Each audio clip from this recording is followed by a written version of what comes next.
Nitric oxide, by the way, is what makes dynamite go boom and hot rods go vroom. And you want to have a lot of this molecule available in your body for long-lasting, rock-hard erections so you can go zoom, zoom, zoom.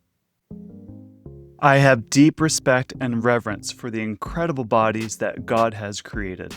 And there's an aspect of our bodies, penises specifically, that I always have had questions about, like, how can I get bigger erections, stronger erections, last longer? What do I do when I lose my erection during sex, and are there things I can do to prevent it? Are there ways I can use my penis to bring my wife more pleasure? Am I big enough? How do I compare to other people? Are there foods or supplements that I can eat that will help boost my sexual performance? And so on and so on. There's lots of questions that I've had, and I'm sure that you have. So I'm going to tackle this in this podcast. Now, we are talking about penises, and penises are just funny. So I'm going to infuse this podcast with a little bit of humor, but please don't mistake my humor or maybe crassness at all for the reverence and deep respect that I have for this amazing part of our body and this aspect of us that brings a lot of us joy and happiness in our marriages. Your penis has its own mission control center, a sophisticated hydraulic system and reliable launch and fuel mechanism that would make NASA jealous. Your penis has a nightly maintenance routine you probably didn't even know about. And here's the kicker. Most guys are accidentally sabotaging this incredible piece of biological engineering every single day. Half of the human population has one, and whether you're 25 or 75, you probably want yours working at peak performance. I know I do. I'd like to be enjoying sex well into my 80s and maybe even 90s. So in preparing for this special episode, I reached out to my community on our private Facebook group and our Instagram with a simple question. What do you want to know about keeping Mr. Happy happy? And wow, did you deliver? The responses ranged from the practical to the hilarious, but they all boiled down to a few core questions which we'll cover in this episode. Why does mine sometimes work and sometimes not? What's actually happening when things go down south in the bedroom? And is my size normal and can I make it bigger? And most importantly, what can I do to keep everything functioning optimally for decades to come? In this episode, we're going to answer all those questions. We'll talk about why your brain is either your penis's best friend or worst enemy. We'll explore the Nobel-winning prize molecule that makes erections possible. And yes, it's the same stuff that makes dynamite explode. We'll discuss why worrying about your erection is basically guaranteed to kill it, and what to do about that vicious cycle. We'll also cover the surprising connection between leafy greens, the bacteria in your mouth, and rock-solid erections. I've penetrated surface-level internet answers to do a deep research on this topic, and I want to make sure that the facts that I share are firm and solid as you want your penis to be. I'm basing most of this episode on the excellent book, The Penis Book, by Dr. Aaron Spitz, and I'll leave an Amazon affiliate link in the show notes if you want to read this amazing resource and dive deeper too. I found this research absolutely fascinating, and it's changed the way I think about the way I sleep, eat, exercise, and make love to my wife. And I hope that it might change the way you think about this very important member of your body or your husband's body too. Ready? Let's dive in. All right, we're going to first talk about your big head first, and then we'll talk about your little head second. Your brain is your mission control, and many deep brain centers control arousal. We use all 5 of our senses to stimulate an erection. For most men, the most important of those 5 is visual cues, no surprise. But sense, feel, sounds, taste, they all get involved.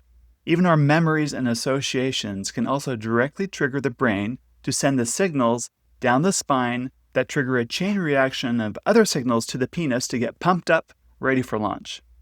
The 2 main brain chemical signals involved with sexual arousal are dopamine and oxytocin. They stimulate erections by sending signals in our nervous system, which cause a cascade of steps that end up with big, firm erections for most of us. A lot of what happens between your brain and your little brain is a lot out of your direct control, and it's part of what's called the autonomic nervous system. The autonomic nervous system controls many involuntary body functions, such as breathing, digestion, and yes, even sexual arousal. It's divided into 2 main sections, the sympathetic and the parasympathetic. The sympathetic system is the flight, fight, freeze side of things. It's active when, well, you're active. It increases your heart rate, breathing, and slows down systems that aren't key to survival. On the other hand, the parasympathetic system is the rest and digest mode. It lowers your heart rate, tells the body it's okay to have sexual interest and get erections too. So, when you have sexual thoughts that are appealing and happy, your brain releases the signals that tell the parasympathetic system to activate, which in turn activates receptors of nerves at the base of your spine near your lower back, which then sends the signals to your penis to get hard. It's a pretty incredible process. But, like any good mission control, there are also abort signals. The main one is serotonin. Serotonin in healthy levels helps us maintain a happy mood and feel satiated, which is why many antidepressant medications work on this part of the brain by boosting serotonin levels, and they're really effective at helping people feel better. Serotonin, though, blocks the parasympathetic nerve signals in the penis that otherwise would stimulate an erection. So, serotonin shuts down the pro-boner activity of oxytocin in the brain. And guess what? After a wonderfully beautiful, powerful orgasm, your brain sends that feel-good serotonin signal, which makes you feel so good afterwards, which also explains why you tend to lose your interest in sex right after sex, especially after really good sex. There's another abort signal that's a total boner killer too, and it's adrenaline. Adrenaline tells the body to stop erections. And this makes sense, right? Because if you're being chased by a tiger, you're not going to want to rest, digest, and get aroused. With so many systems interacting, it's clear that sexual desire is very complex. Another aspect is if you're worried about losing your erection, guess which side of your autonomic nervous system is activated. It's your fight, flight, freeze side. This also releases adrenaline, which is that kill switch for erections. So, worrying about your erection is almost a guaranteed way to have a hard time getting and staying hard. It seems like once you have an aborted mission and a failure to launch, it makes it that much harder next time because you're worried about the failure. You're literally nervous, and this can go on for many weeks or months for men. I admit I've been there before too, and it can be quite distressing. Some marriages go completely sexless because of his fear of not being able to get an erection. If you have experienced a cascade of launch failures, take heart. You can roll it back. There's absolutely hope for you, and here's some quick ideas that I hope help. And I recommend you sign up for coaching, maybe a session or two if you want to go further in these things. Tip number 1. I believe the best sex happens when it feels easy, free, relaxed, and fun, like intimate adult play. The moment sex is about performing or having a goal to reach in order to feel successful or it feels like work, you may still be able to function, but it's not going to be optimal. Anything you can do to put play back in sex will do wonders not only for your magic wand, but for your marriage too. Tip number 2, when the center of the sexual experience is all about your wife and her performance or a certain outcome, it puts a lot of pressure on you to perform, especially on your member. I see this a lot in men who feel like sex isn't as frequent as they'd like, so they have this scarcity fear, so that when they finally do get to have sex, they tend to work overtime to try to help their wives enjoy the experience by having an orgasm, so that their wife will like it and hopefully their wife will want it more frequently next time. And although this is a logical sentiment, it sets you up for failure more often than not because you're setting a goal for yourself on something outside of your direct control, your wife's ability to relax enough to enjoy the experience. In fact, your insistence that she enjoys herself alone puts a lot of pressure on her, which puts pressure on you, and then you're both left wondering why the sex isn't as satisfying. You and your wife can work through frequency issues. You and your wife can work through feelings of sexual scarcity. You can work through sex that she may frankly not find appealing or be excited about because it feels like a project or feels like work. You can work together to put the fun, creativity, and joy back into sex. Tip number 3, if you feel like your erection is unpredictable or you tend to ejaculate prematurely, the tendency is to get in there the moment you get hard before you go soft, even if it means she's not quite warmed up yet. But this again makes sex more about work and not play, and you miss out on the intimacy of the experience. You're letting your penis control the depth of intimacy and connection of sex rather than your heart. You let urgency steal intimacy. The solution is to learn how to make love with your whole body, not just your penis. The reality is erections come and go. But they often do come back, even during the same steamy session. So if you're in the middle of making love and you lose your erection, don't worry about it. It'll come back most of the time. In addition to unreliable erections, being a Minuteman Mike in bed is like when you come too quickly can also be really distressing or embarrassing. Studies show 1 in 4 men experience premature ejaculation, which is they come way sooner than they want to, feeling like it ruins the fun of the experience. And as you can probably guess, the systems that control arousal, erections, and ejaculation are really complex, and there's a lot of variables at play, and there's no one-size-fits-all solution to premature ejaculation. If you tend to have a sensitive trigger, one theory is that it could just be good old genetics.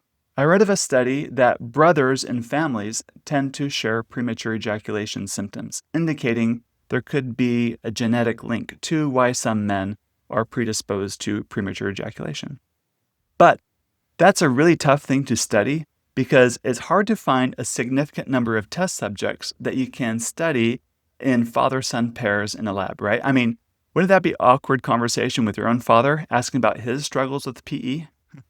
And then saying, hey, let's go to the lab together and hook us up to monitors and whatever they want us to do, masturbate together, measure how quickly we come. Like, that's a very difficult thing to study.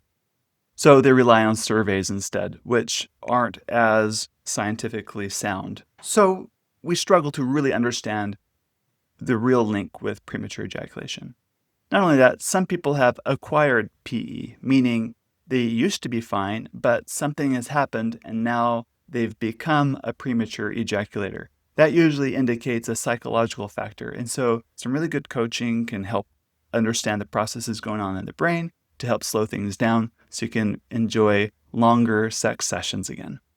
Some men work through the struggles of premature ejaculation by distracting their minds by thinking of other things during sex, like baseball scores or solving a complex math problem. There's also the please, squeeze, ease method, where you pull out if you feel like you're about to come and squeeze the tip hard to deaden the sensation on the penis a bit. And then once you feel the sensation has gone away a little bit, then you ease back in. You can also buy and apply numbing sprays and gels that lessen the sensation of the tip of your penis during intercourse too. Now, these techniques are going to work, and there might be a time and a place for it, but they do come at the cost of not being focused on the whole point of sex, which is to share loving, intimate communion with your wife. You don't want your penis to get in the way of lovemaking. So it really is a balance between you and your wife that you need to find, and how to make sex really about making love and not so dictated by the dick, so to speak. He's not a good dictator. If all else fails, there is medical treatment available. I mentioned earlier how serotonin, the neurotransmitter, has a role in telling the body to stop the erection mechanism. Some doctors can prescribe a low-dose, short-acting SSRI medication off-label that will temporarily increase your serotonin levels, helping you not get so trigger-happy. And many men say this works well for them. Now, we guys want strong, steel-hard erections. The fuller and more pressurized the penis, the better. It's because the more stretched out it is, the greater the surface area. And the greater the surface area, the more pleasure-sensing nerves come in contact with its surroundings, so you can enjoy the penis, particularly the head of the penis, that much more. It just feels great to be fully aroused. The shaft of the penis is made up of 3 chambers, 2 on top and 1 on the bottom. And here's a weird but helpful visual. Next time you peel a banana and split the fruit, it naturally falls into 3 sections. Your penis has a similar 3-chamber design. The 2 chambers on top are called the corpus cavernosa and are responsible for the bulk of the erection and hardness in your penis. The 3rd chamber runs along the bottom side, the side facing your feet, and it surrounds your urethra, and it supplies blood and the erection to the head of your penis. The penis contains the only tissue in the body with a crisscross pattern of dense collagen fibers that stretch. When erect, it forms a pressure chamber allowing the penis to go very rigid and tight. When erect, the penis can hold 8 to 10 times the blood pressure compared to when it's just flaccid. Microscopic chambers fill and hold blood. The membrane of these chambers are such that it prevents the blood from clotting even. So when I think about it and feel it, to me this is a testament of incredible engineering of a very powerful and wise great creator who's really thought of everything. But what controls blood flow in and out of the penis? This is also so amazing. Remember how we talked about the parasympathetic system? That's the rest and digest side of your autonomic nervous system. The parasympathetic nerves have fibers that reach deep into the penis, and when activated, it sends signals to the body to release a very key molecule called nitric oxide, or NO for short. The researchers that discovered and documented the role of this molecule, by the way, won the Nobel Prize in 1998. It's that important. Nitric oxide, by the way, is what makes dynamite go boom and hot rods go vroom. And you want to have a lot of this molecule available in your body for long-lasting, rock-hard erections so you can go zoom, zoom, zoom. The parasympathetic nerves send NO to microscopic muscles called smooth muscles in the penis to activate, which actually causes them to relax, stretch, and let blood flow into the many chambers inside of the penis. There's also special cells that line the spongy places of the penis that pump out the NO molecules towards these smooth muscles. So it's like a self-reinforcing system powered by NO. Now, it would be unhealthy if once you get an erection, you couldn't return it to a resting state in a normal amount of time. I mean, how would you explain that to your coworkers? It'd be really embarrassing, right? If your penis could never go back to a resting state easily. Besides, if your penis didn't return to its resting state and get a fresh supply of blood, you would run out of oxygen in your penis, and you'd start to feel very sore and quite a bit of pain. So, to save Private Ryan from overextending itself, here comes another fascinating aspect about our engineering. So the erection process itself kicks off a time-release enzyme called phosphodiesterase, or PDE for short.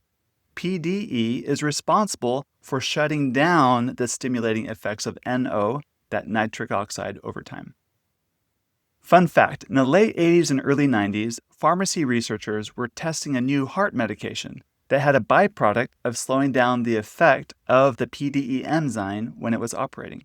The medication wasn't actually all that helpful and wasn't working that great in clinical trials for treating the heart condition. So the researchers were about to scrap the whole project. However, the test patients revolted. They said it's helped them with their erection problems and they don't want the medical trials to stop.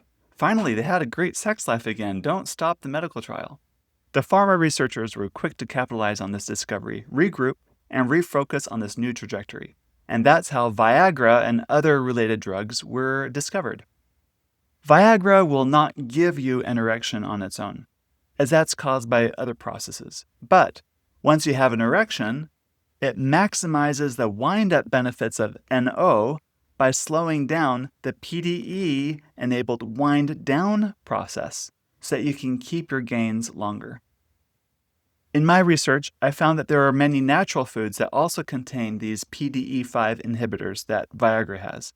These foods are rich in flavonoids, which I'll discuss in a moment, such as black ginger. However, the reality is there's only a small amount of these foods, and they're not in concentrated doses like what you'd find from a pharmaceutical-created pill. So there's not a natural alternative that'll give you the same kick as what Viagra would. Now, it is a fact that erection difficulties come with age. The older you get, the harder it becomes to get hard or stay hard, and it's just the way it is. It's normal. A healthy lifestyle will slow the effects of an aging penis. But it's normal for 50% of men in their 50s, 60% of men in their 60s, 70% of men in their 70s, and so on to experience some erection difficulties some of the time. So let's age well together. By now, I hope you see that erections are actually very much tied to your heart health. I mean, the better your heart is at pumping blood to your penis, the better erections you'll have. In other words, write this down. What's good for your heart is good for your penis. Exercise that's good for your heart will be good for your erections. Food that's good for your heart will be good for your penis. Food that's bad for your heart or circulatory system will be bad for your penis. In fact, If you are a generally healthy person, but suddenly have erection problems, it could be a warning sign, like a canary in the coal mine, that your heart is in trouble. And many men's lives were saved because they paid attention to their inability to get erect. All of a sudden, went to a doctor and got the treatment they needed before something worse happened. Not all exercise is created equally. Some exercise can interfere with your ability to maintain erections. For example, long-distance bike riding is known to pinch nerves and slow down the blood supply to your penis. The nerves that connect to your private areas run from your back down your bottom across the bones you sit on and enter into your pelvis that way. And when you sit on the saddle of a bike for long stretches, you actually put a lot of pressure on those nerves and also the blood supply, and that impacts your ability to get it up. There is, though, a type of exercise that's more direct for your erections, and it's called Kegel exercises. Kegel exercises are when you squeeze and then relax the muscles that form the sling or the hammock of your pelvic floor. These are the muscles that connect from, your pubic bone in front to your coccyx in back. You know you're doing it right if you can stop the flow of urine while peeing just by squeezing these muscles. It might take some practice to isolate or squeeze them without also squeezing your buttocks. So Kegel exercises will help you have more pleasurable sex and give you more control during sex too. The stronger and more in tone these muscles are, and through practice, the better conscious control you gain in gripping and relaxing them, the better they'll serve you in sex. For one, when you ejaculate, these are the muscles that squeeze and spasm. There's a pleasurable feeling that comes with feeling your body spasm with the ejaculation process. Second, you can actually have more control over your arousal by controlling your pelvic floor muscles. Third, you can actually slow down premature ejaculation and last longer in bed by practicing relaxing these muscles, like gaining conscious control to relax them when your body otherwise wants to impulsively get tense as your arousal increases. This is also a key technique to master for men to be able to have multiple non-ejaculatory orgasms, which I've covered in past podcast episodes. I mentioned squeezing your pelvic floor muscles during urination to locate them. But don't make it a habit of stopping mid-pee all the time. But do these exercises throughout the day. The cool part is you can do these Kegel exercises anywhere without special gym equipment. You can flex your pelvic floor muscles when waiting in line, while driving the kids to school, or even while listening to this podcast episode. In fact, try 10 reps right now. Squeeze, hold for a count, and relax fully. You're well on your way to training to be a Zen master of your own pelvis. And ladies, by the way, you can also benefit tremendously from Kegel exercises too. Okay, by now, you're probably realizing that your penis is more high-tech than you may have ever given it credit for. It's got its own hydraulics, electrical system, its own mission control. It's practically NASA-grade engineering. In fact, even better, it's God-grade engineering. We've also talked about how your brain and your body team up to make erections happen. And also what can abort the mission, right? And why your mindset matters so much more than you think. But we still have so much more ground to cover. So stay tuned to part 2 of this episode. We're going to dive even deeper. We're going to talk about the power of testosterone, which foods actually fuel your erections, and whether or not your penis size matters and what a normal penis size is and how you measure up. We'll also tackle porn, supplements, and even what your penis does in your sleep. So be sure to queue up episode part 2 right now as we separate more myths from the hard facts.